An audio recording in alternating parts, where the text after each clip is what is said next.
Hey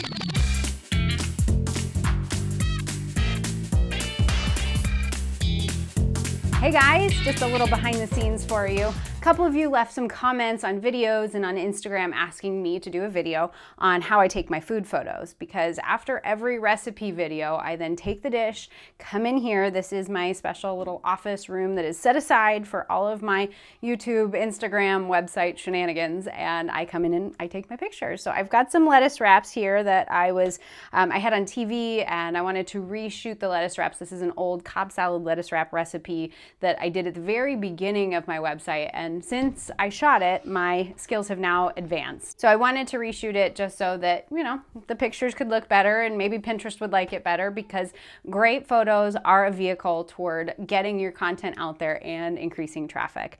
So very important. I do have a light, an artificial light right here just so you can see me, but I'm gonna go ahead and shut that off because I do my shooting in a dark room. So I have all the lights off. I am purely relying on natural light. Of course, I do shoot some food with artificial light, but today, because I have daylight, it's 3 o'clock in the afternoon, I've got the beautiful natural light coming through this window. I'm gonna use that because natural light is well, it's not the best to shoot in. There are all sorts of opinions about artificial versus natural, but natural is definitely an easier way to shoot, especially if you're just starting out in food photography. So as far as the setup goes, I've of course got this window. This is a north-facing window. A south-facing window would be fine as well, but that means that the sun is always moving, right? But I'm never worried about the direct sunlight, because direct sunlight creates harsh lines. And when you look at a really pleasing food photo or a photo in general, it's got nice soft lines. You've got that contrast of light and dark. The shadows help give dimension. And so what we're relying on here is a 45-degree angle of light. The light is coming in at our dish. So if I line myself up over here, we can see that there's nice lighted areas over here, and then it's more dark and shadowy over here. Like I said, that's giving us really great dimension. I also have 3 different types of curtains on this window, which is maybe a little crazy. Some people will use diffusers, other things that you can find in photography shops and on photography websites, but I went to IKEA and I got this dark shade. I've got a lighter white curtain, and then I've got this gauzy, almost see-through. I mean, it is see-through. I can see the street, I can see the neighbors, but it helps diffuse the light, because again, we don't want a harsh light environment for our food photos. And then from there, I've got my subject matter. I've got it in the light, and the light is hitting right in the, where I want to create my focal point. What's the story that this picture is trying to tell? I want to tell the story of lettuce wraps. I want you to see what's in these lettuce wraps, that they're Cobb salad lettuce wraps, and make you hungry. So I want to make sure these are well lit, but that there's still a little bit of lighting on these, tomatoes that I've got on the side and the lettuce.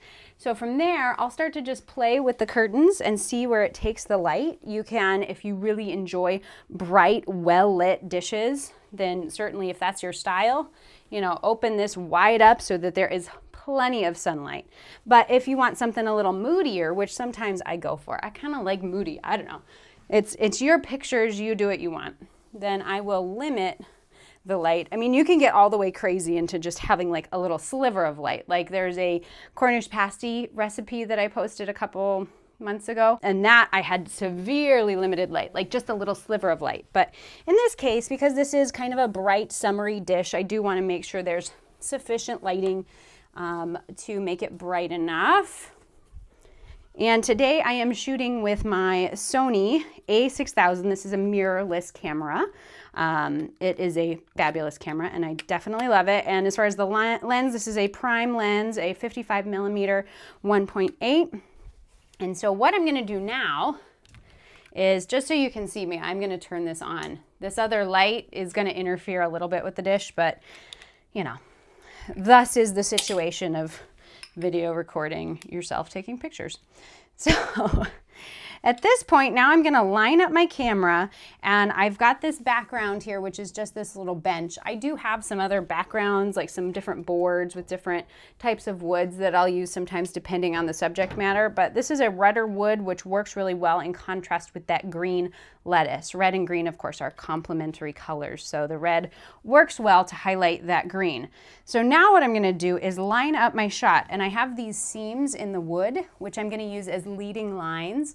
We talk about leading lines in photography as a component of composition, and leading lines are going to take us into that photo. So we want those leading lines to lead us into this photo, but we still want that horizon line, so the edge of the horizon, to be level, okay? So just kind of things to keep in mind when you're lining up your shot, but I want to keep this little area in focus, this area right on the inside of my lettuce wrap, because that's what I really want to hammer home is the important part of this photo. So I'm going to keep, and let's see, as far as camera settings, what I'm rocking right now, I have aperture is 3.5. I've got an ISO of 200. And as far as my shutter speed is 1/30. And then this is where you just shoot and shoot and shoot until you get that picture that you're like, yes. And you know, play with your settings then at that point and mess around with your aperture, mess around with your ISO, what makes you happy. Get down in it if you have to. Oh, like that shot right there. Yes. All right. And then I'm going to take an overhead shot. This is sort of that classic view, especially for a dish like this, that's so beautiful when it's exposed over top, because that's when we can really see what's inside those lettuce wraps. Tacos are another great thing to shoot overhead, or a bowl of soup. Spaghetti, you know, those things are all great for overhead shots. Something that's not great for overhead is a burger, because unless that burger is turned on its side, you can't see the middle. You're just seeing the top of a bun. So if you're shooting a burger, recommendation is to really come in at it directly in and shoot that direction. But that's not going to be as effective for this dish, because then we can't see what's inside, right? Now, because this is a 55mm prime lens, that means I cannot zoom in or out. So if I wanted my overhead shot, I could shoot it right here, but I'm not able to capture as much of the image as I want. So that's why I'm always getting on top of furniture. People are like, why is she on the table again? I'm on the table because I want to get the shot, people. So then I get up on my bench. The bench is a little wobbly. All right, and then I line up the camera, and if you could see, the camera is going to be perfectly level. It's not going to be at an angle like this or an angle like this. We want it straight overhead, and I'm going to observe the use of the rule of thirds so that I'm capturing lettuce wraps in 2/3 of the image, and I'm capturing that lettuce in the upper third. And I'm actually going to change my shutter speed there because I'm a little shaky. I had too much coffee. So I'm going to increase my shutter speed, up my ISO. And there we have a shot that I'm happy with. So that is how I do my food photography in a nutshell. Of course, there is a lot more to know. And if you liked this video and you want me to do more of this kind of video, please let me know. Leave me a comment, give me a thumbs up. I would love to know, just so that I can make more of what you're looking for. And so with that, stay out of trouble. I hope you're eating well, and I'll talk to you real soon, okay? Bye.